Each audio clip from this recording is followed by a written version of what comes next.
പശ്ചിമേഷ്യയിൽ സമാധാന ചർച്ചകൾ അതിന്റെ പൂർണ്ണ അർത്ഥത്തിൽ പുരോഗമിക്കുന്നു എന്നുള്ള വാർത്തകളൊക്കെ കഴിഞ്ഞ ദിവസങ്ങളിൽ മാധ്യമങ്ങൾ റിപ്പോർട്ട് ചെയ്തിരുന്നു. പക്ഷേ ഏറ്റവും ഒടുവിൽ വരുന്ന വിവരമനുസരിച്ച് ഇതിന്റെ വ്യവസ്ഥകളുമായി ബന്ധപ്പെട്ട് വലിയ ആശയക്കുഴപ്പങ്ങളും വാക്കുതർക്കങ്ങളും ഇറാനും അമേരിക്കയും തമ്മിൽ ഉണ്ടാകുന്നു എന്നാണ്. മറ്റൊന്ന്, ഇസ്രായേലിന്റെ ഭാഗത്തു നിന്ന് ഇറാനെതിരെ വീണ്ടും രൂക്ഷമായ വിമർശനം ഉണ്ടാകുന്നു. നെതന്യാഹു പറയുന്നത് താൻ പ്രധാനമന്ത്രി സ്ഥാനത്തിരിക്കുന്നിടത്തോളം കാലം ഒരു തരത്തിലും ആണവായുധങ്ങൾ ഉണ്ടാക്കാൻ ഇറാനെ അനുവദിക്കില്ല എന്നാണ്. മറുവശത്ത് പാകിസ്ഥാൻ ആകട്ടെ ആത്മവിശ്വാസത്തോടുകൂടി, മധ്യസ്ഥരാണല്ലോ പാകിസ്ഥാൻ, മുന്നോട്ട് പോകുന്നു. കരാർ ഉടൻ പ്രാബല്യത്തിൽ വരുമെന്ന് പറയുന്നു. അബ്ബാസ് അരക്ചിയുടെ പോസ്റ്റ് ട്രംപ് ഷെയർ ചെയ്യുന്നു. പക്ഷെ അപ്പോഴും ഇറാന്റെ സമ്പത്തുകൾ കൈമാറുന്ന അടക്കമുള്ള വ്യവസ്ഥകളിൽ ഇപ്പോഴും ചില അഭിപ്രായ വ്യത്യാസങ്ങളുണ്ട് എന്ന് തന്നെയാണ് നമുക്ക് ലഭിക്കുന്ന വിവരം. ഇതടക്കം വിശദമായി തന്നെ നമുക്ക് 9 മണിക്ക് ചർച്ച ചെയ്യാം. ആദ്യം തലക്കെട്ടുകൾ കാണാം. പശ്ചിമേഷ്യൻ സമാധാന കരാറിൽ അനിശ്ചിതത്വം. കരാറിന്റെ കരട് പുറത്തുവിട്ട് ഇറാൻ മാധ്യമങ്ങൾ. വ്യവസ്ഥകളിൽ ക്ഷുഭിതനായി ട്രംപ്. ഇറാനികൾക്ക് പണം ലഭിക്കാനുള്ള വ്യവസ്ഥകളൊന്നും കരാറിലില്ലെന്ന് JD വാൻസ്. ഇസ്ലാമാബാദ് ധാരണാപത്രമെന്ന് വിശേഷിപ്പിച്ച് ഇറാൻ. എല്ലാ വിശദാംശങ്ങളും പൊതുജനങ്ങളുമായി പങ്കിടുമെന്നും ഇറാൻ വിദേശകാര്യമന്ത്രി. കരട് ഇരു രാജ്യങ്ങളും അംഗീകരിച്ചുവെന്ന് പാകിസ്ഥാൻ പ്രധാനമന്ത്രി. ഹോർമുസ് കടലിടുക്കിൽ ഇന്ത്യൻ കപ്പലുകൾക്ക് നേരെ ആക്രമണം നടത്തിയത് ഇറാനാണെന്ന ആരോപണവുമായി ട്രംപ്. ശക്തമായ പ്രതിഷേധം രേഖപ്പെടുത്തി വിദേശകാര്യമന്ത്രി S. Jaishankar US state secretary Marco റൂബിയോയുമായി സംസാരിച്ചു. യഥാർത്ഥ തൃണമൂൽ കോൺഗ്രസ് തങ്ങളാണെന്ന് വിമതർ അംഗീകരിക്കണമെന്ന് ലോക്സഭാ സ്പീക്കറോട് ആവശ്യപ്പെടും. തിങ്കളാഴ്ച സ്പീക്കറെ കാണും. 19 MP-മാരുടെ പിന്തുണ ഉണ്ടെന്നും അവകാശവാദം. ആദ്യ ട്രില്യണറായി ഇലോൺ മസ്ക്. മൂല്യം 1 ലക്ഷം കോടി കടന്നു. സ്പേസ് എക്സിന്റെ IPO വഴി സമാഹരിച്ചത് $7,500 കോടി. മസ്കിന്റെ ആസ്തി പല രാജ്യങ്ങളുടെയും മൊത്ത ആഭ്യന്തര ഉൽപാദനത്തെക്കാൾ ഉയർന്നത്. ദേവസ്വം ബോർഡ് പ്ലീഡറോട് രാജി ആവശ്യപ്പെട്ട് മുഖ്യമന്ത്രി. നടപടി സ്മാർട്ട് ക്രിയേഷൻസ് അഭിഭാഷകനെ പ്ലീഡറായി നിയമിച്ചതിൽ നിയമനം നടത്തിയത് മുഖ്യമന്ത്രി നേരിട്ടെന്ന് വിശദീകരിച്ച് ദേവസ്വം മന്ത്രി. തൊപ്പി ഗ്യാങ്ങിനെതിരെ അന്വേഷണത്തിന് ഉത്തരവിട്ട് സംസ്ഥാന പോലീസ് മേധാവി. കേരള സംസ്ഥാന സൈബർ ഓപ്പറേഷൻസ് പോലീസ് അന്വേഷിക്കും. പോക്സോ, നാർക്കോട്ടിക്, MDMA ഉപയോഗം, മാനസിക ശാരീരിക പീഡനങ്ങൾ, അശ്ലീല പ്രചരണം എന്നിവ അന്വേഷണ പരിധിയിൽ.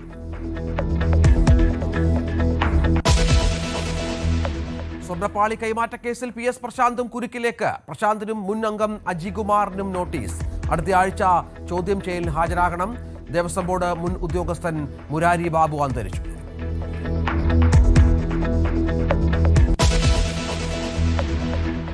ഗൺമാന്മാരെ ആലപ്പുഴയിലെ മർദ്ദന സ്ഥലത്തെത്തിച്ച് തെളിവെടുക്കാൻ SIT. ജില്ലാ ആശുപത്രി ജംഗ്ഷനിൽ പ്രതികളെ ഇന്ന് എത്തിക്കും. ചോദ്യം ചെയ്യൽ ഇന്ന് അവസാനിക്കും. പ്രധാന ചോദ്യങ്ങളോട് പൂർണ്ണ നിസ്സഹകരണമെന്ന് SIT. കോടതിയെ ധരിപ്പിക്കാൻ നീക്കം. നിപയിൽ ആശങ്ക അകലുന്നില്ല. കോഴിക്കോട് രോഗിയുടെ നില അതീവ ഗുരുതരമായി തുടരുന്നു. കേന്ദ്ര സംഘം ഇന്നെത്തും. പ്രതിരോധ പ്രവർത്തനത്തിൽ ആരോഗ്യവകുപ്പിന് അലംഭാവമെന്ന് CPM. ആരോഗ്യമന്ത്രിയോ കോഴിക്കോട് ജില്ലയുടെ ചുമതലയുള്ള മന്ത്രിയോ തിരിഞ്ഞു നോക്കിയില്ലെന്ന് ആരോപണം. സംസ്ഥാനത്ത് ഷിഗല്ല കൂടുതൽ പേരിലേക്ക്. ആശങ്കയേറ്റി മലപ്പുറത്ത് മരിച്ച സ്ത്രീയുടെ ഷിഗല്ല സ്ഥിരീകരണം. കാട്ടാക്കടയിൽ ബേക്കറിയിൽ നിന്ന് ശേഖരിച്ച ജ്യൂസിൽ ഷിഗല്ല ബാക്ടീരിയയുടെ സാന്നിധ്യം കണ്ടതോടെ പരിശോധന ശക്തം. രോഗം കൂടുതൽ സ്ഥലങ്ങളിലേക്ക്. മുഖ്യമന്ത്രിക്ക് വധഭീഷണി. ഭീഷണി സന്ദേശമെത്തിയത് ഡിസ്ട്രിക്ട് പോലീസ് കംപ്ലയിന്റ് സെൽ ഓഫീസിൽ ഇന്നലെ രാത്രി. കന്റോൺമെന്റ് പോലീസ് കേസെടുത്തു. സംസ്ഥാനത്ത് മഴയ്ക്ക് നേരിയ കുറവ്. ഇന്ന് 3 ജില്ലകളിൽ യെല്ലോ അലർട്ട്. എൽനിനോ പ്രതിഭാസം കാലവർഷത്തെ പ്രതികൂലമായി ബാധിച്ചേക്കും. അടുത്ത ആഴ്ച കാലവർഷം ശക്തി പ്രാപിക്കുമെന്ന് മുന്നറിയിപ്പ്. കേരള തീരത്ത് പരമ്പരാഗത മത്സ്യബന്ധനത്തിന് വിലക്ക് തുടരുന്നു. പ്രധാനമന്ത്രി നരേന്ദ്രമോദി ഫ്രാൻസിലേക്ക്. G7 ഉച്ചകോടിയിലും ഇന്ത്യയുടെ സ്റ്റാർട്ടപ്പ് സവിശേഷത പ്രദർശിപ്പിക്കുന്ന ഭാരത് ഇന്നോവേറ്റ്സിലും പങ്കെടുക്കും. നാളെ ഫ്രഞ്ച് പ്രസിഡന്റുമായി കൂടിക്കാഴ്ച. വിവിധ വിഷയങ്ങളിൽ നയതന്ത്ര ചർച്ചകൾ നടക്കും. ലോകകപ്പ് ചരിത്രത്തിൽ ആദ്യമായി മലയാളി പന്ത് തട്ടുന്നതും കാത്ത് കേരളം. തഹസീൻ മുഹമ്മദ് ജംഷീദ് ഉൾപ്പെട്ട ഖത്തറിന്റെ ആദ്യ മത്സരം രാത്രി 12:30. പരാഗ്വയെ 1-4 ഗോളിന് തകർത്ത് USA. കാനഡ ബോസ്നിയ മത്സരം സമനിലയിൽ.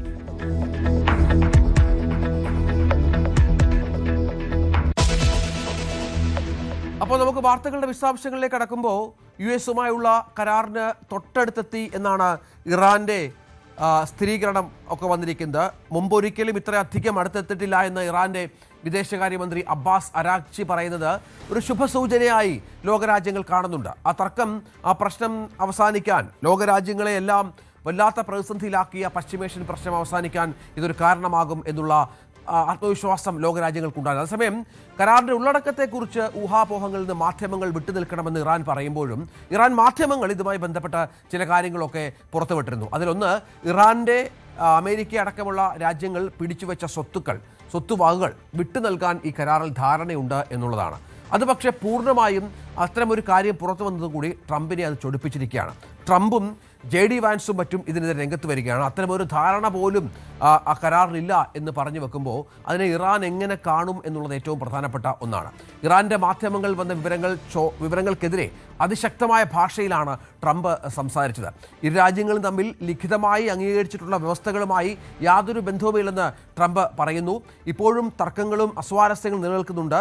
പക്ഷേ ഒത്തുതീർപ്പിലേക്ക് ഉടൻ തന്നെ എത്തിയേക്കുമെന്ന സൂചനകൾ, പ്രതീക്ഷകളാണ് പങ്കുവെക്കപ്പെടുന്നത്. പക്ഷേ നേരത്തെ നമുക്കറിയാം ഇത്തരത്തിൽ പലപ്പോഴും ട്രംപിന്റെ ഭാഗത്ത് നിന്ന് ഇത്തരം കാര്യങ്ങൾ വന്നിട്ടുണ്ട്. അത് പക്ഷേ പിന്നീട് ഇല്ലാതാകുന്ന പശ്ചാത്തലമൊക്കെയാണ് ഉണ്ടായിരുന്നത്. ഇതിനെതിരെയാണ് ഇപ്പോൾ JD വാൻസും ട്രംപും മറ്റും രംഗത്ത് വന്ന പശ്ചാത്തലമുള്ളത്. KP അഭിലാഷ് ഏറ്റവും പുതിയ വിവരങ്ങളുമായി ചേരും. അഭിലാഷ്, ഇസ്ലാമാബാദ് ധാരണാപത്രമെന്നാണ് ഇറാൻ US കരാറിനെ അബ്ബാസ് അരാഗ്ചിയും മറ്റും വിശേഷിപ്പിച്ചിരിക്കുന്നത്. ഇതിപ്പോൾ ചർച്ച പുരോഗമിക്കുന്നുണ്ട് എന്നും നാളെ ഒരുപക്ഷെ കരാർ ഒപ്പിട്ടേക്കാമെന്നുമൊക്കെയാണ് സൂചനകൾ. എന്തെങ്കിലും സാധ്യതകളുണ്ടോ? ഇപ്പോഴും തർക്കങ്ങളും ആശയക്കുഴപ്പങ്ങളും ഒക്കെ തുടരുകയല്ലേ? രഞ്ജിത്ത്, മാസങ്ങൾ നീണ്ട ഇറാൻ അമേരിക്ക സംഘർഷത്തിന് അവസാനമാകുന്നു എന്ന തരത്തിലുള്ള റിപ്പോർട്ടുകളാണ് പുറത്തു വരുന്നത് എങ്കിലും ഇപ്പോഴും അത് സംബന്ധിച്ച് ഇരു രാജ്യങ്ങളുടെയും ഭാഗത്തു നിന്നുണ്ടാകുന്ന പ്രതികരണങ്ങൾ അന്തിമമായ ഒരു ധാരണയിലേക്ക് എത്തിയിട്ടില്ല എന്നത് പകൽ പോലെ വ്യക്തമാണ്. പ്രത്യേകിച്ച് നമുക്കറിയാം, കഴിഞ്ഞ ദിവസം അമേരിക്കൻ പ്രസിഡന്റ് ഡൊണാൾഡ് ട്രംപിൻ്റെ ഭാഗത്തു നിന്നും ഉണ്ടായ ഒരു പ്രതികരണം എന്നത് ഒറ്റ രാത്രി കൊണ്ട് ഇറാനെ ഇല്ലാതാക്കും എന്നുള്ളതായിരുന്നു. എന്നാൽ അങ്ങനെയുള്ള പ്രഖ്യാപനം നടത്തിയെങ്കിൽ പോലും തൊട്ടടുത്ത ദിവസം ഏതെങ്കിലും തരത്തിലുള്ള ഒരു ആക്രമണത്തിലേക്ക് അമേരിക്ക പോയിരുന്നില്ല. അത് ഗൾഫ് രാജ്യങ്ങളുടെയും ഒപ്പം പാകിസ്ഥാന്റെയും ഇടപെടൽ കൊണ്ടാണ് എന്ന തരത്തിലുള്ള റിപ്പോർട്ടുകളാണ് പുറത്തു വരികയും ചെയ്തത്. അതുമാത്രവുമല്ല, ഇരു രാജ്യങ്ങൾക്കും ഇടയിൽ പരസ്പര ധാരണയിലേക്ക് എത്തുകയാണ് എന്നും അങ്ങനെ ഒരു സമാധാന ഉടമ്പടിയിലേക്ക് എത്തുന്നു എന്നുമുള്ള റിപ്പോർട്ടുകൾ പുറത്തു വന്നിരുന്നു. 60 ദിവസം കൊണ്ട് ഈ കരാറിൽ അന്തിമമായ ഒരു തീരുമാനത്തിലേക്ക് എത്തി സമാധാനം പുനഃസ്ഥാപിക്കും എന്നത് സംബന്ധിച്ച ധാരണയിലേക്കാണ് എത്തിയത് എന്ന റിപ്പോർട്ടുകളുമാണ് പുറത്തു വന്നത്. അതിന് ഏറ്റവും പ്രധാനപ്പെട്ടതായി മാറിയത് നേരത്തെ രഞ്ജിത്ത് സൂചിപ്പിച്ചതുപോലെ ഇറാൻ വിദേശകാര്യമന്ത്രി അബ്ബാസ് അരാഗ്ചി തൻ്റെ സോഷ്യൽ മീഡിയ പ്ലാറ്റ്ഫോമായ എക്സിലൂടെ നൽകിയ ഒരു പ്രതികരണമായിരുന്നു. ഇസ്ലാമാബാദ് ടോക്സിൽ ഏറ്റവും, അതായത് ഇതുവരെ ഈ യുദ്ധം ആരംഭിച്ചതിന് ശേഷം നടന്നതിനേക്കാൾ ഏറ്റവും ആശാവഹമായ തരത്തിലുള്ള ചർച്ചകൾ ആണ് നടന്നത് എന്നും അങ്ങനെ യുദ്ധം അവസാനിക്കാനുള്ള വഴി തെളിയുന്നു എന്നതുമായിരുന്നു അബ്ബാസ് അരാഗ്ചിയുടെ പ്രതികരണമായി വന്നത്. എന്നാൽ ഈ ഇറാൻ മാധ്യമങ്ങൾ റിപ്പോർട്ട് ചെയ്യുന്ന എല്ലാ വാർത്തകളെയും അമേരിക്കൻ പ്രസിഡന്റ് ഡൊണാൾഡ് ട്രംപും അതോടൊപ്പം തന്നെ വൈസ് പ്രസിഡന്റ് JD വാൻസും തള്ളിക്കളയുന്നു എന്നത് മാത്രവുമല്ല, ഇറാനിലുള്ള വിശ്വാസം തങ്ങൾക്ക് നഷ്ടമാകുന്നു എന്ന് കൂടിയാണ് പറഞ്ഞു വെക്കുന്നത്. കാരണം ഇറാൻ പറയുന്നത് പോലെ ഒരു 14 ഇന ഉടമ്പടിയിലേക്ക് തങ്ങൾ പോയിട്ടില്ല എന്നതാണ്. ഇറാൻ പുറത്തുവിട്ട വിവരങ്ങൾ അനുസരിച്ച് അമേരിക്ക ഇറാന് മേൽ ഏർപ്പെടുത്തിയിട്ടുള്ള എല്ലാ വിലക്കുകളും ഇല്ലാതെ ആക്കും. അങ്ങനെ സ്വതന്ത്രമാക്കുന്നതിനോടൊപ്പം തന്നെ ഇറാന് നൽകാനുള്ള കോടിക്കണക്കിന് ഡോളർ തുക അത് നൽകുകയും ചെയ്യും. ഈ സമാധാന ഉടമ്പടിയിലേക്ക് കടക്കുന്നതിൻ്റെ ഭാഗമായി അതിൻ്റെ ആദ്യ ഗഡു ഏതാണ്ട് പകുതി തുക അമേരിക്കയ്ക്ക് നൽകും എന്ന വിവരം ആണ് ഇറാൻ പുറത്തുവിട്ടത്. അതോടൊപ്പം തന്നെ ഇറാനോട് അമേരിക്ക ആവശ്യപ്പെട്ടിട്ടുള്ളത് ഇറാൻ 20 വർഷത്തേക്ക് യുറേനിയം സമ്പുഷ്ടീകരണം അവസാനിപ്പിക്കണം, എങ്കിൽ മാത്രമാണ് ആണവ ഭീഷണി ഒഴിയുകയുള്ളൂ എന്നതാണ്.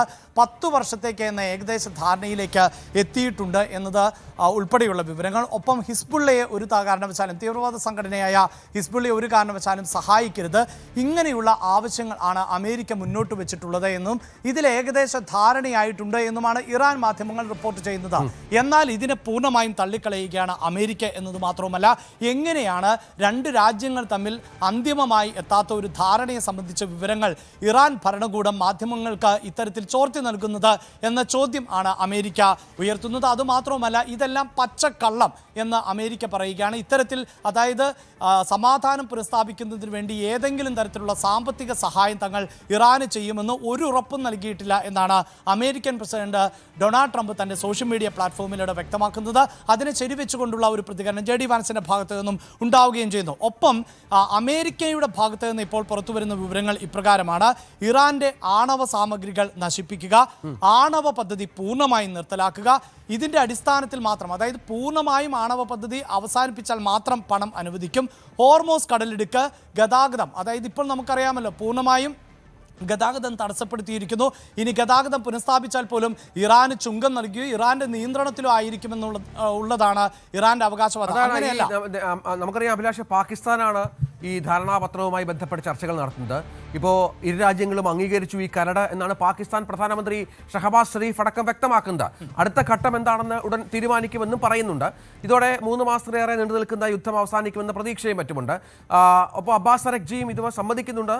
ഈ പുതിയൊരു ട്വിസ്റ്റ് എന്ന് പറഞ്ഞാൽ, നേരത്തെ ട്രംപ് ആയിരുന്നു സമാധാനത്തിലേക്ക് പോകുന്നു എന്നൊക്കെ പറഞ്ഞപ്പോൾ ഇറാൻ പ്രതികരിക്കാതിരുന്നെങ്കിൽ ഇത്തവണ ഇറാന്റെ ഭാഗത്തു നിന്നും കരാർ അന്തിമമാകുന്നു എന്നുള്ള പ്രതികരണം അത് പോസിറ്റീവാണ്. പക്ഷെ അപ്പോഴും വീണ്ടും ഈ പറഞ്ഞതുപോലെ ഇറാന്റെ ചില നടപടികൾക്കെതിരെ അല്ലേ ഇപ്പോൾ അമേരിക്ക രംഗത്ത് വരികയും കരാർ ഇത്തരം വ്യവസ്ഥകളില്ല എന്നൊക്കെ പറയുകയും ചെയ്യുമ്പോൾ അത് ഇറാൻ പൂർണ്ണമായും അംഗീകരിക്കാൻ തയ്യാറാകുമോ എന്നൊരു പ്രശ്നം കൂടി ഉണ്ടല്ലോ. രഞ്ജിത്ത്, തീർച്ചയായും നമ്മൾ ഈ യുദ്ധം ഫെബ്രുവരി 28-ന് ഈ യുദ്ധം ആരംഭിച്ചത് മുതൽ ഇന്നുവരെയുള്ള ഇതിൻ്റെ നാൾവഴികൾ പരിശോധിച്ചാൽ പലപ്പോഴായി അമേരിക്കയുടെ ഭാഗത്ത് നിന്ന്, അതായത് ഗൾഫ് രാജ്യങ്ങളാണ് അതിൽ ഏറ്റവും കൂടുതൽ സമ്മർദ്ദം ചെലുത്തുന്നത്. പിന്നീട് പാകിസ്ഥാൻ തന്നെയാണ് ഈ ചർച്ചകൾക്ക് ഇടനില എന്നത്. അതിന് കാരണം ഇറാനെ പോലെയുള്ള ഒരു രാജ്യമാണ് മറുഭാഗത്ത്. അതുകൊണ്ട് തന്നെ മറ്റ് ലോകരാജ്യങ്ങൾ ഒന്നും തന്നെ ഈ മധ്യസ്ഥ ചർച്ചകൾക്ക് അധികം താല്പര്യം പ്രകടിപ്പിച്ചിട്ടില്ല എന്നതാണ്. അപ്പോഴും എടുത്തു പറയേണ്ടത്, ഇറാൻ ഏതെങ്കിലും തരത്തിൽ അമേരിക്കയുമായി ഒരു സമാധാന ഉടമ്പടിയിലേക്ക് പോകാൻ തയ്യാറായിരുന്നില്ല എന്ന് മാത്രവുമല്ല, നിരന്തരമായി അമേരിക്കയെ വെല്ലുവിളിക്കുകയും ചെയ്തിരുന്നു. എന്നാൽ ഇപ്പോൾ സാഹചര്യം മാറിയിരിക്കുന്നു. അതായത് സമാധാന ധാരണകളിലേക്ക് പോകുന്നുവെന്ന്, സമാധാനം പുനഃസ്ഥാപിക്കപ്പെടുന്നുമോ എന്നുമുള്ള പ്രതികരണം ഇറാന്റെ ഭാഗത്ത് നിന്ന് തന്നെയാണ് ഉണ്ടാകുന്നത്. ഇറാൻ വിദേശകാര്യമന്ത്രി അബ്ബാസ് അരക്ചി തന്നെയാണ് ഇക്കാര്യങ്ങൾ വ്യക്തമാക്കുകയും ചെയ്തിട്ടുള്ളത്. ഇവിടെ ഒരു കാര്യം വ്യക്തമാണ്, നമ്മൾ ഇതിൻ്റെ ഒരു അന്തിമ സമാധാന കരാറിലേക്ക് എത്തുക എന്നത് ഉറപ്പില്ല എങ്കിൽ പോലും സമാധാന ചർച്ചകൾക്ക് ഇറാൻ ഇപ്പോൾ വലിയ താല്പര്യം പ്രകടിപ്പിക്കുന്നു എന്നത് തന്നെയാണ്. അതിൽ എത്രത്തോളം വിട്ടുവീഴ്ചയ്ക്ക് ഇറാൻ തയ്യാറാകും? ഇവിടെ ഇപ്പോൾ ഈ ഉടമ്പടിയുടെ വിശദാംശങ്ങൾ അമേരിക്ക പങ്കുവച്ചത് അനുസരിച്ച് പരിശോധിക്കുമ്പോൾ ഒരു കാരണവശാലും ഇറാന്റെ ആവശ്യങ്ങൾ അംഗീകരിക്കുന്നില്ല എന്ന് തന്നെയാണ്. അതായത് ഹോർമോസ് കടലിടുക്ക് പൂർണ്ണമായും തുറന്നു കൊടുക്കുക, അവിടെ ഏതെങ്കിലും തരത്തിൽ ഇറാന് നിയന്ത്രണം ഉണ്ടാവുകയില്ല, ഭീകര സംഘടനകൾക്കുള്ള ഫണ്ടിംഗ് പൂർണ്ണമായും ഇറാൻ അവസാനിപ്പിക്കണം, അതാണ് ഹിസ്ബുള്ള ഉൾപ്പെടെയുള്ള ഭീകര സംഘടനകൾക്ക് ഒരു കാരണവശാലും സഹായം ചെയ്യാൻ പാടില്ല എന്ന് പറയുന്നു. ആണവ പദ്ധതികൾ ഏറ്റവും പ്രധാനപ്പെട്ടത് അതാണല്ലോ രഞ്ജിത്ത്. അതായത് ഈ യുറേനിയം സമ്പുഷ്ടീകരിക്കുന്നു എന്നതിൻ്റെ പേരിലാണ് ഇറാനുമേൽ അമേരിക്ക ആക്രമണം ആരംഭിച്ചത്, ഇസ്രായേലും ആക്രമണം ആരംഭിച്ചത്. അപ്പോൾ ഇറാൻ നേരത്തെ റിപ്പോർട്ട് ചെയ്തത് 20 വർഷത്തേക്ക് ആണവ സമ്പുഷ്ടീകരണം അല്ലെങ്കിൽ യുറേനിയം സമ്പുഷ്ടീകരണം അവസാനിപ്പിക്കണമെന്ന് അമേരിക്ക ആവശ്യപ്പെട്ടു. ഞങ്ങൾ 10 വർഷത്തേക്ക് അത് അവസാനിപ്പിക്കുന്നത് സംബന്ധിച്ച് ഏകദേശ ധാരണയിലേക്കും എത്തിയിട്ടുണ്ട്. ഒപ്പം ഏതാണ്ട് $24,000 കോടി തുക ആണ് ഇപ്പോൾ അമേരിക്ക പിടിച്ചു വെച്ചിട്ടുള്ളത്. ഇതിൽ $12,000 കോടി രൂപ ഈ ചർച്ച ആരംഭിക്കുന്നതിന് മുമ്പ് തന്നെ അമേരിക്ക വിട്ടു നൽകും. ഇത്തരത്തിലൊക്കെയുള്ള വിവരങ്ങൾ ആയിരുന്നു ഇറാൻ പുറത്തു വിട്ടുകൊണ്ടിരുന്നത് എന്നതാണ് എടുത്തു പറയേണ്ടത്. പക്ഷേ അത് അമേരിക്ക തള്ളിക്കളയുന്നു എന്ന് പറയുമ്പോൾ പോലും ഇറാൻ ഈ ഘട്ടത്തിൽ എന്തായാലും സമാധാന ഉടമ്പടിക്ക് താല്പര്യപ്പെടുന്നു. അങ്ങനെയെങ്കിൽ തീർച്ചയായും അമേരിക്ക ഒരു ആക്രമണത്തിന് തയ്യാറാകില്ല. പക്ഷേ അപ്പോഴും ഇറാന്റെ ഭാഗത്ത് നിന്നുണ്ടായിട്ടുള്ള ഒരു പ്രതികരണം കൂടി ഒന്ന് ചേർത്ത് വെക്കേണ്ടതുണ്ട്. അമേരിക്കയെയും അവർ പൂർണ്ണമായും വിശ്വസിക്കുന്നില്ല. കാരണം ഒരു ഭാഗത്ത് സമാധാന ഉടമ്പടിയെക്കുറിച്ച് പറയുമ്പോൾ തന്നെ മറുഭാഗത്ത് അവർ ആയുധങ്ങളുമായി കാത്തിരിക്കുന്നു എന്നതിന് ഒരു കുറവും വരുത്തിയിട്ടില്ല എന്നുകൂടിയാണ് ഇറാൻ പറഞ്ഞു വെക്കുന്നത്.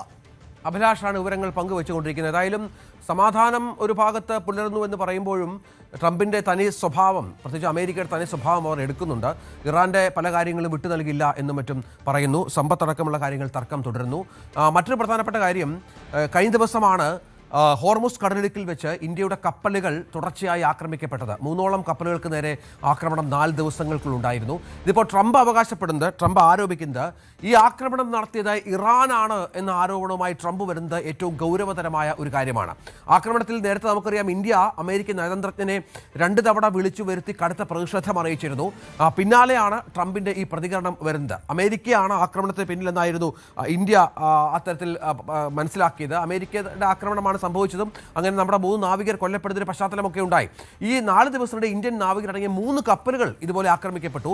ഒമാൻ തീരത്ത് വെച്ചാണ് US നാവികസേനയുടെ മിസൈലേറ്റ് തീപിടിച്ച ഒരു ചരക്ക് കപ്പലിൽ നിന്ന് 3 ഇന്ത്യൻ നാവികരെ കാണാതായത്. പിന്നീട് ഇവർ മരിച്ചതായി മറ്റു വിവരങ്ങൾ പുറത്തു വരികയായിരുന്നു. ഇതിന് പിന്നാലെയാണ് ഇന്ത്യ US-നോട് കടുത്ത പ്രതിഷേധം അറിയിച്ചത്. അവിടെയാണ് ഇപ്പോൾ ട്രംപ് പറയുന്നു. ട്രംപ് നേരത്തെ കരാറുമായി ബന്ധപ്പെട്ട ഒരു പോസ്റ്റിൽ പോസ്റ്റിൽ ആണ് ട്രംപ് പറയുന്നത് ആ ആക്രമണത്തിന് പിന്നിലും ഇറാനാണ് എന്ന്. നാവികസേനയുടെ തുടർച്ചയായുള്ള ആക്രമണങ്ങൾ നടത്തുന്നത് ഇറാന്റെ ഭാഗത്തു നിന്നാണ് എന്ന് പറയുമ്പോൾ എന്താണ് ട്രംപ് ലക്ഷ്യം വെക്കുന്നത് എന്നുള്ളത് നമുക്കറിയില്ല. അതും ഈ സമാധാന ചർച്ചകൾക്ക് എന്ത് ഫലം സൃഷ്ടിക്കും എന്നതും കാത്തിരുന്ന് കാണണം. ഇതിനിടയിൽ നെതന്യാഹു ഇസ്രായേൽ പ്രധാനമന്ത്രി വീണ്ടും ഇറാനെ പ്രകോപിപ്പിച്ച് രംഗത്ത് വരികയാണ്. താൻ ഇസ്രായേൽ പ്രധാനമന്ത്രി ആയിരിക്കുന്നിടത്തോളം കാലം ഇറാന് ആണവായുധങ്ങൾ ഉണ്ടാകില്ല എന്നാണ് ബെഞ്ചമിൻ നെതന്യാഹു പറയുന്നത്. US-ഇറാൻ സമാധാന കരാർ അന്തിമമായെന്ന US പ്രസിഡന്റ് ഡൊണാൾഡ് ട്രംപിന്റെ അവകാശവാദത്തിനിടയിലാണ് നെതന്യാഹുവിന്റെ ഈ പ്രസ്താവന വന്നിരിക്കുന്നത്. ഇറാനുമായുള്ള യുദ്ധം അവസാനിച്ചെന്നും കരാർ ഈ വാരാന്ത്യത്തോടെ പ്രാബല്യത്തിൽ വരുമെന്നും ട്രംപ് പറഞ്ഞിരുന്നു. നമുക്കറിയാം ഈ വിഷയത്തിൽ ട്രംപും നെതന്യാഹുവും തമ്മിൽ ദീർഘമായ വാക്കുതർക്കമുണ്ടായിട്ടുണ്ട്. ഫോൺ സംഭാഷണത്തിൽ പരസ്പരം ക്ഷുഭിതരായിട്ടുണ്ട്. ഒരു സമാധാനത്തിനും താനില്ല എന്ന് ഇസ്രായേൽ പറയുന്നുണ്ട്. പക്ഷേ സമാധാനവുമായി ബന്ധപ്പെട്ട് മുന്നോട്ട് പോകുന്നത് ട്രംപാണ് താനും. നമുക്കറിയാം അവിടെയാണ് ഇപ്പോൾ വീണ്ടും ഇറാനെ പ്രകോപിപ്പിച്ചുകൊണ്ട് നെതന്യാഹുവിൻ്റെ പ്രസ്താവനകൾ വരുന്നത്. താൻ ഇസ്രായേലിൻ്റെ പ്രധാനമന്ത്രി ആയിരിക്കുന്നിടത്തോളം കാലം ഒരു തരത്തിലും ഇറാന് സമാധാനം കൊടുക്കില്ല. പ്രസിഡന്റും ട്രംപും തമ്മിൽ ഞാനുമായി ഈ വിഷയത്തിൽ പൂർണ്ണ യോജിപ്പുണ്ട് എന്നും മറ്റും നെതന്യാഹു പറയുന്നുണ്ട്. ആണവ പരിപാടികൾക്കായി നൂറ്റാണ്ടുകളായി അന്താരാഷ്ട്ര പോരാട്ടത്തിന് 3 പതിറ്റാണ്ടുകളായി താൻ നേതൃത്വം നൽകുന്നുണ്ട് എന്ന് നെതന്യാഹു അവകാശപ്പെടുന്നു. ഈ പോരാട്ടം ഇല്ലായിരുന്നെങ്കിൽ ഇസ്രായേൽ നശിപ്പിക്കാൻ ഇറാൻ തീരുമാനമെടുക്കുകയും മറ്റും ചെയ്തിരുന്നു. താൻ അത്തരത്തിൽ ഭരണത്തിരിക്കുന്നിടത്തോളം കാലം സമാധാനമായി ഇരിക്കാം എന്ന് ഇറാൻ ആശ്വസിക്കേണ്ട എന്നാണ് നെതന്യാഹുവിൻ്റെ മുന്നറിയിപ്പ്. ഇതിനിടയിൽ ഒമാൻ ഉൾക്കടലിൽ US നാവികസേന നടത്തിയ ആക്രമണത്തിൽ 3 ഇന്ത്യൻ നാവികർ കൊല്ലപ്പെട്ട സംഭവം ഉണ്ടായത്. ശക്തമായ പ്രതിഷേധം ഇന്ത്യയുടെ ഭാഗത്തുനിന്നുണ്ടായിരുന്നു. ഇതിപ്പോൾ വിദേശകാര്യമന്ത്രി S Jaishankar US state secretary Marco റൂബിയോയുമായി ഇക്കാര്യം സംസാരിക്കുകയും വാണിജ്യ കപ്പലുകൾക്ക് നേരെ ഉണ്ടാകുന്ന ഇത്തരം ആക്രമണങ്ങൾ ന്യായീകരിക്കാനാവില്ല എന്ന് പറയുകയും ചെയ്തു. മാർക്കോ റൂബിയോയുമായി സംസാരിച്ച വിവരം പിന്നീട് ജയശങ്കർ X-ൽ കുറിച്ചു. അതിൽ കൃത്യമായി പറയുന്നുണ്ട് US സ്റ്റേറ്റ് സെക്രട്ടറി മാർക്കോ റൂബിയോയുമായി സംസാരിച്ചു. ഒമാൻ തീരത്ത് US നാവികസേന നടത്തിയ ആക്രമണങ്ങളിൽ 3 ഇന്ത്യൻ നാവികർ കൊല്ലപ്പെട്ട സംഭവത്തിൽ ശക്തമായ പ്രതിഷേധം അറിയിച്ചു. വാണിജ്യ കപ്പലുകൾക്ക് നേരെയുള്ള ഇത്തരം നടപടികൾ ന്യായീകരിക്കാനാവില്ല. അദ്ദേഹം X-ൽ ഇക്കാര്യം കുറിച്ചു. നേരത്തെ പറഞ്ഞ ഡൽഹിയിലെ US embassy deputy chief Jason മിക്സിനെ വിദേശകാര്യ മന്ത്രാലയം വിളിച്ചു വരുത്തുകയും മറ്റും ചെയ്തിരുന്നു. അതിനുശേഷമാണ് ഇപ്പോൾ മാർക്കോ റൂബിയോയുമായി സംസാരിച്ച് ശക്തമായ പ്രതിഷേധം അറിയിച്ചത്. നമ്മൾ മനസ്സിലാക്കണം, ഇതിനിടയിലാണ് ട്രംപ് പറയുന്നത് ഞങ്ങളല്ല ആക്രമിച്ചത്, ഇറാനാണ് എന്ന്. മറ്റു വാർത്തയിലേക്ക് പോകണം. ലോകത്തെ ഞെട്ടിച്ചുകൊണ്ട് അത്ഭുതപ്പെടുത്തിക്കൊണ്ട് ഇലോൺ മസ്കിൻ്റെ മൂല്യം 1 ലക്ഷം കോടി കടന്നു എന്നുള്ളതാണ്. മനുഷ്യ ചരിത്രത്തിൽ ആദ്യമായി $1 ട്രില്യൺ ആസ്തിയുള്ള വ്യക്തിയായി മസ്ക് മാറുകയാണ്. ഈ ഡോളർ സ്വത്ത് സമാഹരിക്കുന്ന ലോകത്തെ ആദ്യ വ്യക്തി എന്ന ഖ്യാതി ഇലോൺ മസ്ക് സ്വന്തമാക്കുന്നു.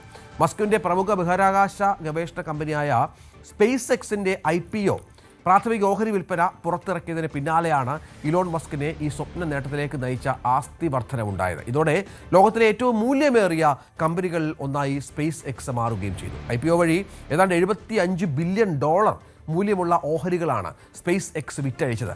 ഈ വൻ കുതിപ്പോടെ കമ്പനിയുടെ ആകെ മൂല്യം ഇപ്പോൾ ഏതാണ്ട് $1.77 ട്രില്യൺ ഉയർന്നു എന്നുള്ളതാണ്. അതിൽ മസ്കിൻ്റെ ഷെയറാണ് ട്രില്യനെയറിലേക്ക് മസ്കിനെയും എത്തിക്കുന്നത് എന്നത് ഏറ്റവും പ്രധാനമാണ്. ഇതിൽ ഏറ്റവും നിർണായകമായ കാര്യം ലോകത്തെ പല രാജ്യങ്ങളുടെയും അവരുടെ സമ്പത്തിനേക്കാൾ കൂടുതലാണ് ട്രംപ് എന്ന ഒരേ ഒരു വ്യക്തിയുടെ സമ്പത്ത് എന്നുള്ളത് കൗതുകത്തോടു കൂടിയാണ് ലോകരാജ്യങ്ങൾ കാണുന്നത്. പ്രധാനമായും തായ്വാൻ്റെയൊക്കെ ആഭ്യന്തര സമ്പദ് വ്യവസ്ഥ ഏകദേശം $976.7 ബില്യൺ മാത്രമാണ്. നിലവിൽ തായ്വാനെ മറികടന്നിരിക്കുകയാണ് ഇലോൺ മസ്ക്.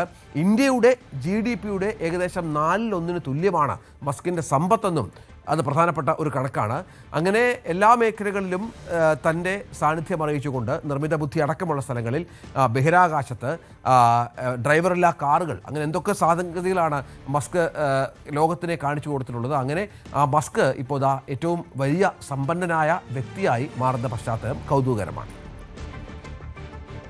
മറ്റൊരു വാർത്തയിലേക്ക്. യഥാർത്ഥ തൃണമൂൽ കോൺഗ്രസ് തങ്ങളാണെന്ന വാദവുമായി വിമതർ തങ്ങളെ അത്തരത്തിൽ അംഗീകരിക്കണമെന്നാവശ്യപ്പെട്ട് ലോക്സഭാ സ്പീക്കർ ഓം ബിർളയെ സമീപിക്കാനാണ് ഇപ്പോൾ നീക്കം. തിങ്കളാഴ്ച അത് മറ്റന്നാൾ സ്പീക്കറെ കാണുമെന്ന് വിമത TMC MP ജഗദീഷ് ചന്ദ്ര ബർമ ബസൂനിയ പറഞ്ഞു. സ്പീക്കറെ കാണും, യഥാർത്ഥ TMC ആയി പ്രവർത്തിക്കാനുള്ള അവകാശവാദം ഉന്നയിക്കും, അതിന് അംഗീകാരം നൽകണമെന്ന് സ്പീക്കറോട് ആവശ്യപ്പെടും എന്നാണ് പറയുന്നത്. അത് മാത്രമല്ല 19 MPമാരുടെ പിന്തുണയും തങ്ങൾക്കുണ്ട് എന്നുള്ള അവകാശവാദത്തോടു കൂടിയാണ് ഇവർ മുന്നോട്ട് വരുന്നത്. കൂറുമാറാൻ വിമത MPമാർ പണം വാങ്ങിയെന്ന TMC MP കീർത്തി ആസാദിന്റെ പരാമർശത്തിനെതിരെയും ജഗദീഷ് ചന്ദ്ര രംഗത്ത് വന്ന പശ്ചാത്തലം പ്രധാനമാണ്. കീർത്തി ആസാദ് നുണയനാണ് എന്ന് മറ്റുമാണ് പറയുന്നത്. അങ്ങനെ നമുക്കറിയാം ബംഗാളിൽ തൃണമൂൽ കോൺഗ്രസിന്റെ വിവിധ പക്ഷത്തെ സ്പീക്കർ ഔദ്യോഗിക പക്ഷമായി അംഗീകരിച്ചു കഴിഞ്ഞു. സമാനമായി തന്നെ ലോക്സഭയിലും സംഭവിക്കുമോ എന്നുള്ളതാണ് നമ്മൾ കാത്തിരുന്ന് കാണേണ്ടത്. അപ്പോൾ ഇടവേളയ്ക്ക് ശേഷം കൂടുതൽ വാർത്തകളുമായി തിരിച്ചെത്താം.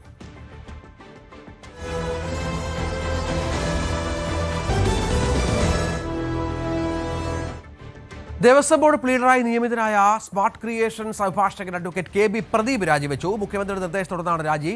നിയമനം വിവാദമായതോടെ KB പ്രദീപിനെ മുഖ്യമന്ത്രി ഇടപെട്ടാണ് നിയമിച്ചത് എന്ന് ദേവസ്വം മന്ത്രി വ്യക്തമാക്കിയിരുന്നു.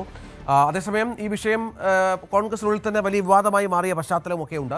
ശബരിമല സ്വർണ്ണക്കൊള്ള കേസ് അന്വേഷണത്തെ ഈ നിയമനം എങ്ങനെ ബാധിക്കുമെന്നുള്ള ആശങ്ക പങ്കുവെക്കപ്പെട്ടിരുന്നു. VV അരുൺ ഏറ്റവും പുതിയ വിവരങ്ങളുമായി ചേരും. അരുണ്, ഒരുപക്ഷെ വേണമെങ്കിൽ VD സതീശൻ സർക്കാരിലെ ആദ്യ വിവാദം എന്ന് വേണമെങ്കിൽ ഇതിനെ കാണാം. മുഖ്യമന്ത്രിയാണ് നിയമിച്ചത് എന്ന് പറയുമ്പോൾ മന്ത്രിമാർ തമ്മിലും ഒരു അഭിപ്രായ വ്യത്യാസമൊക്കെ ഉണ്ടായിരുന്നു. എന്താണ് വിവരം? തീർച്ചയായിട്ടും സ്മാർട്ട് ക്രിയേഷൻസ് ശബരിമല സ്വർണ്ണക്കൊള്ളയിൽ കുറ്റാരോപിതമായ കമ്പനിയാണ്. ആ കമ്പനിയുടെ അഭിഭാഷകനെ തന്നെ സർക്കാരിന്റെ ദേവസ്വം ബോർഡിന്റെ ഹൈക്കോടതിയിലെ സ്പെഷ്യൽ ഗവൺമെന്റ് പ്ലീഡറായി നിയമിച്ചതാണ് വലിയ വിവാദമായത്. ഇത് സ്വർണ്ണക്കൊള്ള കേസ് അട്ടിമറിക്കാനുള്ള നീക്കങ്ങളുടെ ഭാഗമാണ് എന്ന തരത്തിലുള്ള വിമർശനം പ്രതിപക്ഷത്തു നിന്ന് ഉയർന്നു വന്നു. ഇന്നലെ ദേവസ്വം മന്ത്രി പ്രതികരിച്ചത് രണ്ട് നിലപാട് അദ്ദേഹം പറഞ്ഞു. ഒന്ന്, മുഖ്യമന്ത്രിയാണ് നിയമിച്ചത്, നേരിട്ട് നിയമനമാണ്, എനിക്കതിൽ പങ്കില്ല. അതോടുകൂടി VD സതീശന്റെ മേൽ അതിന്റെ പഴി ചാരപ്പെടുകയായിരുന്നു. മറ്റൊന്ന് അദ്ദേഹം പറഞ്ഞത്, എതിർസ്ഥാനത്തുള്ള ആളുകൾ നമുക്കൊപ്പം വരുന്നത് കേസിനെ സഹായിക്കില്ല എന്നൊരു വിചിത്രവാദം കൂടി മുരളീധരൻ മുന്നോട്ട് വച്ചിരുന്നു. ഇത് വലിയ വിവാദമായി തിരിച്ചറിഞ്ഞാണ് ഇന്ന് മുഖ്യമന്ത്രിയുടെ ഇടപെടൽ. ഇന്ന് രാവിലെ തന്നെ അദ്ദേഹം പ്രദീപിനോട് രാജിവെക്കാൻ നിർദ്ദേശം നൽകുകയായിരുന്നു. അതിനു മുമ്പ് അല്പസമയം മുമ്പ് പ്രദീപ് രാജിവെക്കുകയും ചെയ്തു. വലിയൊരു രാഷ്ട്രീയ തിരിച്ചടിയിലേക്ക് പോകുമായിരുന്ന വിഷയം മുഖ്യമന്ത്രി തന്നെ ഇടപെട്ട് തിരുത്തുന്നു എന്നുള്ള ഏറ്റവും വലിയ പ്രത്യേകത. ദേവസ്വം മന്ത്രി തന്നെ തന്റെ അറിവോടുകൂടിയല്ല ഈ നിയമനമെന്ന് പരസ്യമായി പറഞ്ഞതും സർക്കാരിനെ പ്രതിരോധത്തിലാക്കിയിരുന്നു. ശരി. ഓഫീസ് അറ്റൻഡറായി വിരമിച്ചിട്ടും ധനകാര്യ വകുപ്പിന്റെ മെസ്സഞ്ചർ സ്ഥാനത്ത് താൽക്കാലികമായി പുനർനിയമിക്കപ്പെട്ട ഒരാൾ കൂടിയുണ്ട്. ചെമ്പടയ്ക്ക് കാവലാൾ എന്ന പാട്ട് ശ്രദ്ധേയനായി, പിണറായി സ്തുതിയുമായി ബന്ധപ്പെട്ട പാട്ട് ശ്രദ്ധേയനായ ആളെ ഇപ്പോൾ UDF സർക്കാർ പുറത്താക്കിയിരിക്കുന്നു. അതായത് പുള്ളി സെക്രട്ടേറിയറ്റ് എംപ്ലോയീസ് അസോസിയേഷൻ്റെ നേതാവ് കൂടിയായിരുന്നു. ഇനിയിപ്പോൾ വിശ്രമ ജീവിതം നയിക്കാം എന്നാണ് വാർത്ത പുറത്തു വരുന്നത്. കഴിഞ്ഞ LDF ഭരണകാലത്ത് അന്നത്തെ മുഖ്യമന്ത്രി പിണറായി വിജയനെ പുകഴ്ത്തി സ്തുതിഗീതം രചിച്ച സെക്രട്ടേറിയറ്റ് ജീവനക്കാരനാണ് ഇപ്പോൾ പുതിയ സർക്കാർ ഔദ്യോഗിക പദവിയിൽ നിന്ന് പുറത്താക്കിയിരിക്കുന്നത്. ധനകാര്യ വകുപ്പിൽ താൽക്കാലിക മെസ്സഞ്ചർ സ്ഥാനത്ത് നിന്ന് ജോലി റിട്ടയർ ചെയ്ത് കഴിഞ്ഞിട്ടും ഈ മെസ്സഞ്ചർ സ്ഥാനത്തേക്ക് താൽക്കാലികമായി ജോലി ചെയ്ത് വന്ന പൂവത്തൂർ സ്വദേശി ചിത്രസേനനെയാണ് സർക്കാരിൻ്റെ പുതിയ തീരുമാനപ്രകാരം ജോലിയിൽ നിന്നും പറഞ്ഞുവിട്ടത്. നേരത്തെ സെക്രട്ടേറിയറ്റിൽ ഓഫീസ് അറ്റൻഡറായി ജോലി ചെയ്ത് വിരമിച്ച വ്യക്തി കൂടിയാണ് ഈ ചിത്രസേനൻ എന്ന് പറയുന്നയാൾ. പ്രത്യേക താല്പര്യപ്രകാരം ധനകാര്യ വകുപ്പിന്റെ മെസ്സഞ്ചറായി താൽക്കാലികമായി പുനർനിയമനം നൽകുകയായിരുന്നു. സെക്രട്ടേറിയറ്റിലെ പ്രമുഖ ഇടതുപക്ഷ ജീവനക്കാരുടെ സംഘടനയായ കേരള സെക്രട്ടേറിയറ്റ് എംപ്ലോയീസ് അസോസിയേഷൻ നേതാവ് കൂടിയായിരുന്നു. അദ്ദേഹത്തെ അതിരുകടന്ന് പുകഴ്ത്തിക്കൊണ്ട് സെക്രട്ടേറിയറ്റിൽ വെച്ച് അവതരിപ്പിച്ച ചെമ്പടയ്ക്ക് കാവലാൾ എന്ന വാഴ്ത്തുപാട്ടിൻ്റെ പ്രധാന രചയിതാവാണ് ചിത്രസേനൻ. അങ്ങനെ ചിത്രസേനൻ ഏറ്റവും ഒടുവിൽ ഇപ്പോൾ പുതിയ സർക്കാർ വന്നപ്പോൾ ചിത്രസേനയെ ജോലിയിൽ നിന്ന് പുറത്തായിക്കൊണ്ടുള്ള ഉത്തരവ് കൂടി വന്നിരിക്കുന്നു എന്നുള്ള പ്രധാനപ്പെട്ട വിവരമാണ് നൽകാനുള്ളത്. കാലാഹിരൺ ബാറ്റിൽ ഫോർ ലെഗസി എന്ന ചിത്രം ഹിന്ദി സിനിമയിൽ ശ്രദ്ധേയമായി മാറാൻ ഒരുങ്ങുകയായിരുന്നു. അവിടെയാണ് ഇപ്പോൾ സാക്ഷാൽ സൽമാൻ ഖാൻ ഈ ചിത്രത്തിനെതിരെ രംഗത്ത് വന്നിരിക്കുന്നു എന്നുള്ള വാർത്ത ഇപ്പോൾ പുറത്തു വന്നിരിക്കുന്നത്. എന്താണെന്ന് വെച്ചാൽ അതിൻ്റെ പിന്നിലൊരു കാര്യമുണ്ട്. നമുക്കറിയാം, സൽമാൻ ഖാൻ കൃഷ്ണമാനെ വേട്ട ചെയ്ത കേസിലെ പ്രധാനപ്പെട്ട പ്രതികളിൽ ഒരാളാണ്. കൃഷ്ണമൃഗത്തെ വേട്ടയാടിയ കേസുമായി ബന്ധപ്പെട്ട പ്രതികളിൽ ഒരാളാണ്. ഈ സംഭവത്തിൽ നിന്ന് പ്രചോദനം ഉൾക്കൊണ്ടാണ് ഈ ചിത്രം പുറത്തിറക്കാൻ പോകുന്നത് എന്നാണ് സൽമാൻ ഖാൻ്റെ ആക്ഷേപം. പോസ്റ്ററുകൾ, ടീസറുകൾ, മറ്റ് പ്രചാരണ സാമഗ്രികൾ എന്നിവ തന്നെ വ്യക്തമായി ലക്ഷ്യം വെക്കുന്നതാണെന്നും സൽമാൻ ഖാൻ പറയുന്നു. വാണിജ്യപരമായ നേട്ടങ്ങൾക്കായി നിർമ്മാതാക്കൾ തൻ്റെ പേര് ഉപയോഗിച്ചു. താൻ സ്ഥിരമായി ഉപയോഗിക്കാറുള്ള ബ്രേസ്ലെറ്റ് ധരിച്ച തന്നെപ്പോൾ തോന്നിക്കുന്ന നായകനെയാണ് ഇവിടെ ഇറക്കുമതി ചെയ്തിരിക്കുന്നത് എന്നാണ് സൽമാൻ ഖാൻ്റെ ആരോപണം. അതനുസരിച്ച് ഈ ചിത്രത്തിൻ്റെ നിർമ്മാതാക്കൾക്കെതിരെ നിയമപരമായ നടപടികൾക്കാണിപ്പോൾ ഇദ്ദേഹം പോകുന്നത് എന്നത് ഏറ്റവും പ്രധാനപ്പെട്ട ഒന്നാണ്. തൻ്റെ ജീവിതത്തെയും തൻ്റെ പേഴ്സണൽ ലൈഫിനെയും മറ്റും ബാധിക്കും, അതുകൊണ്ട് പ്രദർശനം തടയണം എന്നാണ് നോട്ടീസിൻ്റെ പിറകിലുള്ള കാര്യം. അല്ലെങ്കിൽ ഇതുമായി ബന്ധപ്പെട്ട നിയമ നടപടികളുമായി മുന്നോട്ട് പോകും എന്നും ഇപ്പോൾ സൽമാൻ ഖാൻ വ്യക്തമാക്കിയിട്ടുണ്ട്. ഏതായാലും കൃഷ്ണമൃഗത്തെ വേട്ടയാടിയ കേസുമായി ബന്ധപ്പെട്ട് ദീർഘകാലമായി നിയമ പോരാട്ടത്തിലുള്ള ഒരാൾ കൂടിയാണ് സൽമാൻ ഖാൻ എന്നതും ഓർക്കണം. സൂപ്പർ താരം രജനീകാന്ത് നായകനാക്കി നെൽസൺ ദിലീപ് കുമാർ സംവിധാനം ചെയ്യുന്ന ജയിലർ 2-വിൽ ബോളിവുഡ് താരം ഹൃതിക് റോഷൻ അതിഥിവേഷത്തിലെത്തുന്നു എന്നുള്ള സന്തോഷകരമായ വാർത്ത ഹൃതിക് ആരാധകർക്കുണ്ട്. നേരത്തെ ഷാരൂഖ് ഖാൻ ചെയ്യാനിരുന്ന ഒരു വേഷമാണ് ഇപ്പോൾ ഹൃതിക് റോഷൻ ചെയ്യുന്നത് എന്നാണ് നമുക്ക് ലഭിക്കുന്ന റിപ്പോർട്ടുകൾ. കിങ് എന്ന സിനിമയുമായി ബന്ധപ്പെട്ട തിരക്കുകളിലാണ് ഷാരൂഖ് ഖാൻ. അതുകൊണ്ട് ജയിലറിൽ നിന്ന് താൻ പിന്മാറുന്നു എന്ന് സന്തോഷത്തോടെ സ്നേഹത്തോടെ അറിയിക്കുകയായിരുന്നു രജനീകാന്തിനെ എന്നാണ് മനസ്സിലാക്കേണ്ടത്. ഇതിനകത്തൊരു പ്രത്യേകത, ഏതാണ്ട് 40 വർഷങ്ങൾക്ക് ശേഷമാണ് ഹൃതിക് റോഷനും രജനീകാന്തും ഒരുമിച്ച് അഭിനയിക്കുന്നത് എന്നൊരു പ്രത്യേകത കൂടിയുണ്ട്. ജയിലറിന് ആ ഒരു പ്രത്യേകതയുണ്ട്. 1986 പുറത്തിറങ്ങിയ ഭഗവാൻ ദാദ എന്ന ചിത്രത്തിൽ ബാലതാരമായിരുന്നു ഹൃതിക് റോഷൻ എന്നതുകൂടി ഓർക്കണം. രജനീകാന്ത് ആയിരുന്നു ആ സിനിമയിൽ നായകൻ. ജയിലർ 2-വിൽ വളരെ ശക്തമായൊരു അതിഥിവേഷത്തിലാണ് ഹൃതിക് എത്തുക എന്നാണ് ഇപ്പോൾ മനസ്സിലാക്കേണ്ടത്. അത് മാത്രമല്ല, നമുക്കും സന്തോഷിക്കാം, നമ്മുടെ ലാലേട്ടനും പ്രധാനപ്പെട്ട ഒരു വേഷത്തിൽ ഈ സിനിമയിൽ ഉണ്ട് എന്നുള്ളതാണ്. അങ്ങനെ 2 പ്രധാനപ്പെട്ട താരങ്ങളുടെ ഒരു സംഗമം കൂടി ജയിലറിൽ ഉണ്ടാകുന്നു എന്നൊരു പ്രാധാന്യം കൂടിയുണ്ട്. വൈഭവ് സൂര്യവംശി ഇന്ത്യൻ ക്രിക്കറ്റിന് നൽകിയ സംഭാവനകൾ, ഇന്ത്യൻ ക്രിക്കറ്റിലെ ഓരോ റെക്കോർഡുകൾ ഒന്നും ചെറുതല്ല. IPL-ൽ ചില്ലറ റെക്കോർഡുകളല്ല വൈഭവ് സൂര്യവംശിയുടെ ഭാഗത്തുണ്ടായത്. ഇതായിപ്പോൾ വൈഭവിൻ്റെ കുടുംബത്തിൽ നിന്ന് ഒരു മിടുക്കൻ കൂടി ഉദയം ചെയ്യുകയാണ്. വൈഭവിൻ്റെ കൊച്ചു സഹോദരൻ 10 വയസ്സ് മാത്രം പ്രായമുള്ള അനുജൻ ആശീർവാദ് സൂര്യവംശിയാണ് ഇപ്പോൾ പ്രാദേശിക പരിശീലന മത്സരത്തിൽ ഒരു തകർപ്പൻ സെഞ്ചുറി നേടി വാർത്ത ഉണ്ടാക്കിയിരിക്കുന്നത്. സമസ്തിപൂരിൽ നടന്ന പരിശീലന മത്സരത്തിൽ ക്രിക്കറ്റ് അക്കാദമിയായ താജ്പൂരിന് വേണ്ടി പാടണിഞ്ഞ വലംകൈയ്യൻ ബാറ്റർ 87 പന്തിൽ നിന്ന് 103 റൺസ് അടിച്ചുകൂട്ടി എന്നുള്ളതാണ് ഏറ്റവും പ്രധാനപ്പെട്ട വാർത്ത. ചേട്ടൻ വൈഭവിനെ ഓർമ്മിപ്പിക്കുന്ന തരത്തിലുള്ള ആക്രമണോത്സുകമായ ബാറ്റിംഗ് ശൈലിയൊക്കെ പുറത്തെടുത്താണ് ഇങ്ങനെ വൈഭവ് സൂര്യവംശിയുടെ അനിയൻ ഉജ്വൽ സൂര്യവംശി ഇത്തരത്തിൽ രംഗത്ത് വന്നത്. ആശീർവാദിൻ്റെ ഈ തകർപ്പൻ പ്രകടനത്തിൻ്റെ ദൃശ്യങ്ങളാണ് ഉജ്വൽ സൂര്യവംശി, മൂത്ത സഹോദരനാണ്. ഇവർ 3 പേരാണ് സോഷ്യൽ മീഡിയയിൽ പങ്കുവച്ചത്. ആശീർവാദിന് സെഞ്ചുറിയുടെയും സഹതാരം ശിവം രാജ് നേടിയ അർദ്ധ സെഞ്ചുറിയുടെയും കരുത്തിൽ ക്രിക്കറ്റ് അക്കാദമി താജ്പൂർ 29 ഓവറിൽ 234 റൺസ് എടുക്കുകയും മറ്റും ചെയ്തു. അതിനുശേഷം ഈ കൊച്ചുമിടുക്കൻ നടത്തിയ ആഘോഷ പ്രകടനവും സോഷ്യൽ മീഡിയയിൽ വലിയ വൈറലായി എന്നുള്ളതാണ് പ്രധാനം. TTEയുടെ വേഷം കെട്ടി ട്രെയിൻ യാത്രക്കാരിൽ നിന്ന് അരമണിക്കൂറിനുള്ളിൽ 1200 രൂപ പിഴയായി ഈടാക്കി ഒരു മിടുക്കൻ. ഇയാളൊരു സോഷ്യൽ മീഡിയ ഇൻഫ്ലുവൻസറാണ്. ഈ വീഡിയോ ഇപ്പോൾ സോഷ്യൽ മീഡിയയിൽ വലിയ വൈറലാണ്, ഒപ്പം വിവാദവുമാണ്. ബീഹാറിലെ പട്ന ജംഗ്ഷനിലാണ് ഈ സംഭവം ഉണ്ടായത്. TTOമാരുടെ ഔദ്യോഗിക വേഷത്തിലാണ് ഇയാൾ. വെള്ള ഷർട്ടും കറുത്ത പാൻറ്റും കോട്ടുമൊക്കെ ധരിച്ചാണ് ഇയാൾ ശിവം ഗുപ്ത എന്ന ഈ സോഷ്യൽ മീഡിയ ഇൻഫ്ലുവൻസർ കാര്യങ്ങൾ നടത്തിയെടുത്തത്. ഒരു വ്യാജ TTI അഭിനയിച്ചാൽ എത്ര രൂപ സമ്പാദിക്കാമെന്ന് പരീക്ഷിച്ച് നോക്കുകയായിരുന്നു ഇയാൾ എന്നാണ് മനസ്സിലാക്കേണ്ടത്. പക്ഷേ അതൊക്കെ ഇയാൾക്ക് വലിയ വിനയായി കുടുക്കായി മാറിയ പശ്ചാത്തലം കൂടി വന്നിരിക്കുകയാണ്. ഇയാൾക്കെതിരെ കേസെടുക്കും റെയിൽവേ എന്നുള്ള വിവരങ്ങളാണ് ഇപ്പോൾ പുറത്തു വരുന്നത്. ഇയാളെ കണ്ട് പേടിച്ച് ടിക്കറ്റില്ലാത്ത യാത്രക്കാർ ഓടിപ്പോകുന്ന ദൃശ്യങ്ങളൊക്കെ പുറത്തു വന്നിട്ടുണ്ട്. ഏതായാലും തൻ്റെ ഒരു എക്സാനിലൂടെയാണ് ഇയാൾ ഈ ദൃശ്യങ്ങൾ പുറത്തുവിട്ടത്. പക്ഷേ ഇപ്പോൾ അത് ഇയാൾക്ക് തന്നെ വിനയായിരിക്കുകയാണ് എന്നുള്ളതാണ് പ്രധാനം.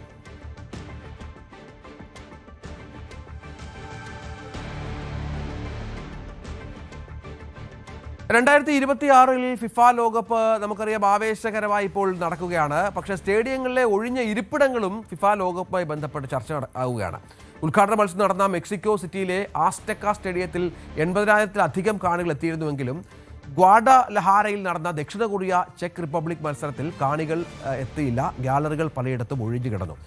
ഇന്നലെ പുലർച്ചെ നടന്ന കാനഡ ബോസ്നിയ മത്സരത്തിലും ഗാലറികൾ പലതും ഒഴിഞ്ഞു കിടക്കുന്ന നിലയിലാണ് കണ്ടെത്തിയത്. ഇതോടെ ലോകകപ്പ് ക്രിക്കറ്റിലെ ടിക്കറ്റുകൾ നിരക്ക് സംബന്ധിച്ചുള്ള ചർച്ച വീണ്ടും സജീവമാവുകയാണ്. ഈ മെക്സിക്കോയിലും മറ്റും ടിക്കറ്റ് ആളുകൾ എത്താത്തത് ടിക്കറ്റ് നിരക്കുമായി ബന്ധപ്പെട്ടുള്ള പ്രശ്നങ്ങളും യാത്രാ ചെലവുമൊക്കെ സാധാരണക്കാർക്ക് താങ്ങാവുന്നതിലധികം ആണ് എന്നുള്ള വിമർശനങ്ങളുടെ പശ്ചാത്തലത്തിലാണ് വിലയിരുത്തപ്പെടുന്നത്. 46,000 പേരൊക്കെ വരുന്ന സ്റ്റേഡിയത്തിൽ അതിൻ്റെ പകുതി പോലും ആളുകൾ പലപ്പോഴും വരുന്നില്ല എന്നുള്ളത് ഈ ടിക്കറ്റ് നിരക്കുമായി ബന്ധപ്പെട്ടുള്ള പ്രശ്നമാണ്. ഫിഫയ്ക്കെതിരെ വലിയ വിമർശനം ടിക്കറ്റ് നിരക്കിൽ ഉയർന്നിരുന്നു. പക്ഷേ തൽക്കാലം അവർ പരിഹരിക്കാൻ ശ്രമിക്കുന്നില്ല. ഒരു ലോകകപ്പ് മത്സരം കാണാനുള്ള ചിലവ് ഒരു മാസത്തെ വീട്ടുവാടകയ്ക്ക് തുല്യമാണ് എന്നൊക്കെയുള്ള റിപ്പോർട്ടുകളൊക്കെ കമൻറ്റുകളായി വരുന്നുണ്ട്. പക്ഷേ ഫിഫ ഇത് കാര്യമായി പരിഗണിക്കുന്നില്ല എന്നാണ് മനസ്സിലാക്കേണ്ടത്. യൂറോപ്യൻ കമ്മീഷനിൽ ചില ആളുകൾ പരാതിയും മറ്റും നൽകിയെങ്കിലും ഒരു തരത്തിലും ഇതിനൊരു പരിഹാരത്തിലേക്ക് കാര്യങ്ങൾ എത്തുമോ എന്നുള്ളത് കാത്തിരുന്ന് കാണണം. മറ്റൊരു കൗതുകകരമായ വാർത്ത, കടുത്ത ഫുട്ബോൾ ആരാധകനായ മയക്കുമരുന്ന് ഇടപാടുകാരനെ പിടിക്കാൻ പോലീസിൻ്റെ ഒരു വിദ്യയാണ്. ലോകകപ്പ് മാസ്കോട്ടുകൾ, അതായത് ലോകകപ്പിൻ്റെ ഭാഗ്യചിഹ്നങ്ങളായ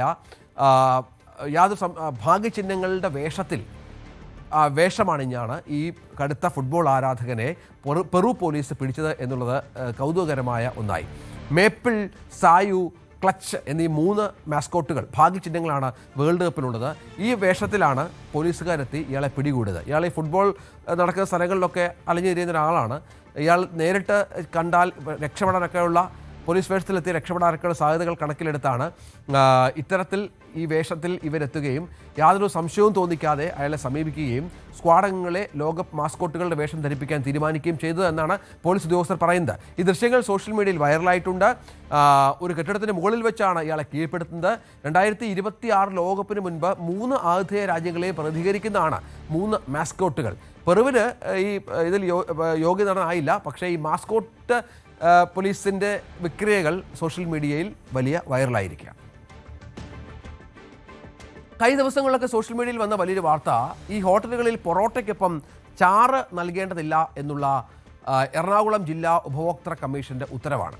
ഈ കേസിൽ ജില്ലാ ഉപഭോക്തൃ കമ്മീഷന് പിഴവ് പറ്റിയിട്ടുണ്ടെന്നും വിശദമായ തെളിവെടുപ്പ് ആവശ്യമാണെന്നും പറഞ്ഞ് കേസ് പുനഃപരിശോധനയ്ക്ക് നിർദ്ദേശം നൽകിയിരിക്കുകയാണ് സംസ്ഥാനത്തെ ഉപഭോക്തൃ കമ്മീഷൻ. ഇതിൻ്റെ പുറകെ 2 വർഷമായി നിയമപോരാട്ടം നടത്തിയത് എറണാകുളം സ്വദേശിയായ അഡ്വക്കേറ്റ് ഷിബു വയലകത്താണ്.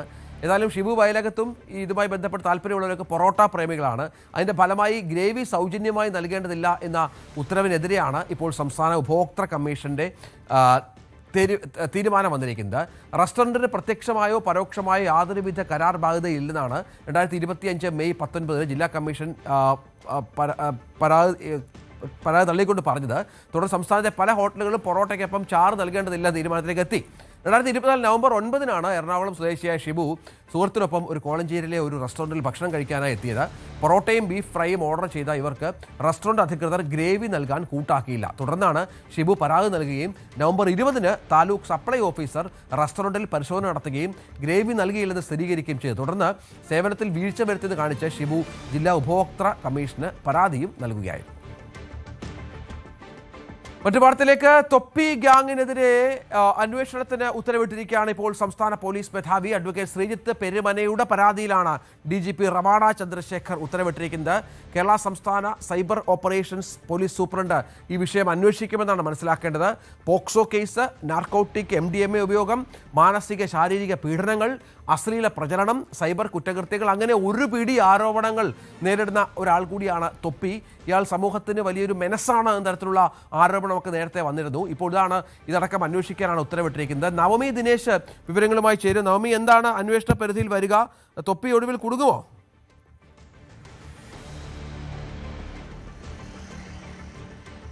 രഞ്ജിത്ത്, തൊപ്പിയെ നമുക്കറിയാം, നേരത്തെയും ഇത്തരത്തിൽ വിവാദത്തിൽ പെട്ട ഒരാളാണ്. ഈ ലൈവ് സ്ട്രീമിങ്ങിലൂടെ കോടികൾ സമ്പാദിക്കുന്ന ഒരു വ്യക്തി കൂടിയാണ് ഈ തൊപ്പി എന്ന യൂട്യൂബർ.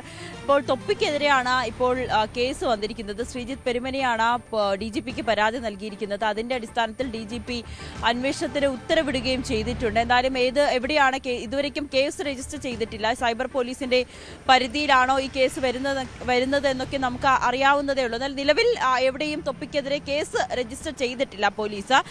ഇതിൽ പറയുന്നത് കഴിഞ്ഞ കുറച്ച് ദിവസമായി തന്നെ സമൂഹ മാധ്യമങ്ങളിലൂടെ വലിയ ഒരു പോര് തന്നെ നടക്കുകയാണ്. പ്രത്യേകിച്ച് തൊപ്പിയും അതോടൊപ്പം തന്നെ തൊപ്പിക്ക് ഒപ്പം ഉണ്ടായിരുന്ന അവർ ഒരു 3-4 ഫ്രണ്ട്സ് കൂടിയാണ് ഈ സ്ട്രീമിംഗ് നടത്തുന്നത്. അതിൽ മമ്മു എന്ന് പറയുന്ന തൊപ്പിയുടെ സുഹൃത്തുക്കളൊക്കെ ഉണ്ട്, 2-3 പേരുണ്ട്. അപ്പോൾ ഇവരാണ് പെട്ടെന്ന് തൊപ്പിയുമായി അടിച്ചു പിരിയുകയും പിന്നീട് അവർ സ്വന്തമായി ഒരു യൂട്യൂബ് ചാനലിലൂടെ വന്നിട്ട് തൊപ്പിക്കെതിരെ ഇത്തരത്തിലുള്ള ഗുരുതര ഗുരുതരമായ ആരോപണങ്ങളൊക്കെ ഉന്നയിക്കുകയും ചെയ്യുന്നത്.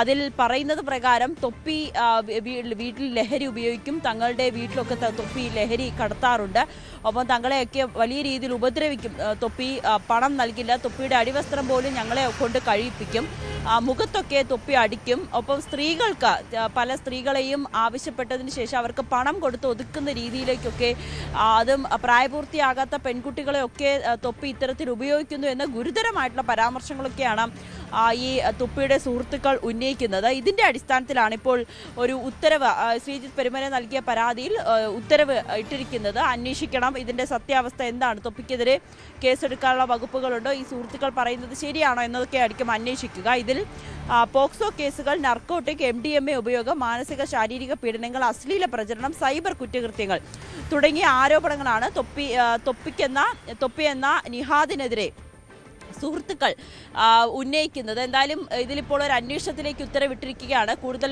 വിശദാംശങ്ങളൊക്കെ പുറത്തു വരുന്നതേ ഉള്ളൂ. രഞ്ജിത്ത്.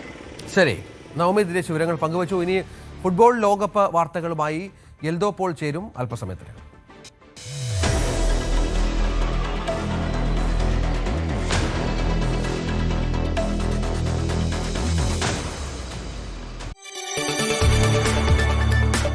കൂടുതൽ വാർത്തകൾക്ക് news 18 Keralam YouTube channel subscribe ചെയ്യുക.